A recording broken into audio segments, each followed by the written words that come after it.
Often when you play with a computer, you don't know the answer to a problem and you want the computer to solve it. When you know the equation, the computer can do it pretty easily. When you don't have much of a clue and you want the computer really to figure it out from nothing, this is how you do it. Use a Simplex solver. So here's the problem. We're going to look at some, let's call them magnets. And these magnets have a interesting property. They repel each other when they're too close, and they attract each other when they're further away. So let's imagine three of them. So we'll say three objects. Now we're working in 2 dimensions at the moment, so I need 2 times that. I need 6 random numbers to create this arrangement.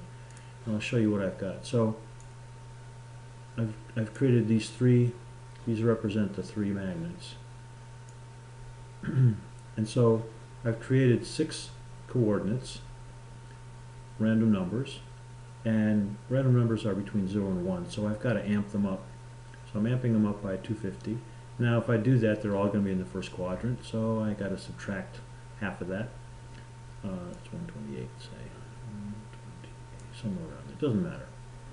Now, I take those 6 coordinates, those 6 xy coordinates, and I run it into the parameter input on the Simplex solver.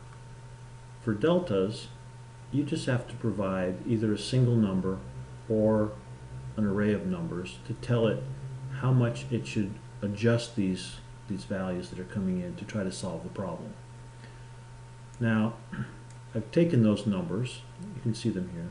I've taken those numbers and I've written them out to, I take the first 3, this is taking the first 3, those are the x values, and I've piped them in here to the x's. And I've taken the next 3, the last 3, and I've piped them in here to the y's. So now I have, in these x's and y's, now I have the 3 circles. So there's the 3 x's for the circles, the 3 y's for the circles. And I've got a radius of 34, it's pretty arbitrary.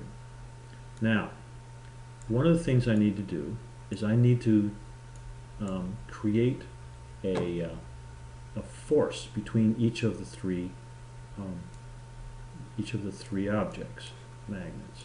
So if you think about it, I've got to create a force between these 2 that attracts or repels, between these 2, and between these 2. So for 3, it's not too bad. I could have done it manually, but I decided to use the permute component. So into the permute component, I put the numbers 0, 1, and 2, representing those 3 magnets. And permute gives me all the combinations of those numbers.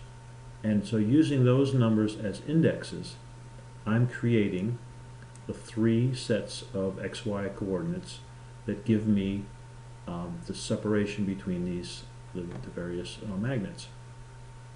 And you can see here, this is the separations the way they are right now, 233, 156, 117. So I take those 3 numbers, and my ideal number is 100. So I subtract and then square. And what that gives me is that gives me 3 numbers that will tell me how much energy is in the system. When the distances are all 100, the energy will be 0, and that'll be my solution. So this array sum is adding together the 3 energies that are being created by those magnet attractions, and feeds that back into the Simplex solver. So what the Simplex solver is going to do is it's going to change these 3 numbers. It's going to just randomly change them like crazy, and it's going to, every time it changes them, it's going to get a feedback how well it did. And as it sees that moving a particular magnet to the left or the right or up or down, it's going to see the improvement or the getting further from the solution. So let's switch over to this view here, put these guys on the screen, and actually I'll try to get part of it on so you can see the numbers coming out here. So these are the coordinates here and the solution here, the total energy. And so let me get it started for you now and see what happens. Now these are randomly located, right? So it always starts random. I can pick a new random set just by clicking this button. So here's random sets. Here, let's start with that one. Here we go. this light will come on when the solution is good. There we go. So we've got a solution. That's a nice little equilateral triangle, if you will. So let's try it again.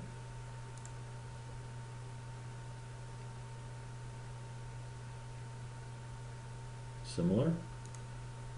They're going to be different in rotation only. They'll still be equilateral triangles each time. Okay, so you get the point.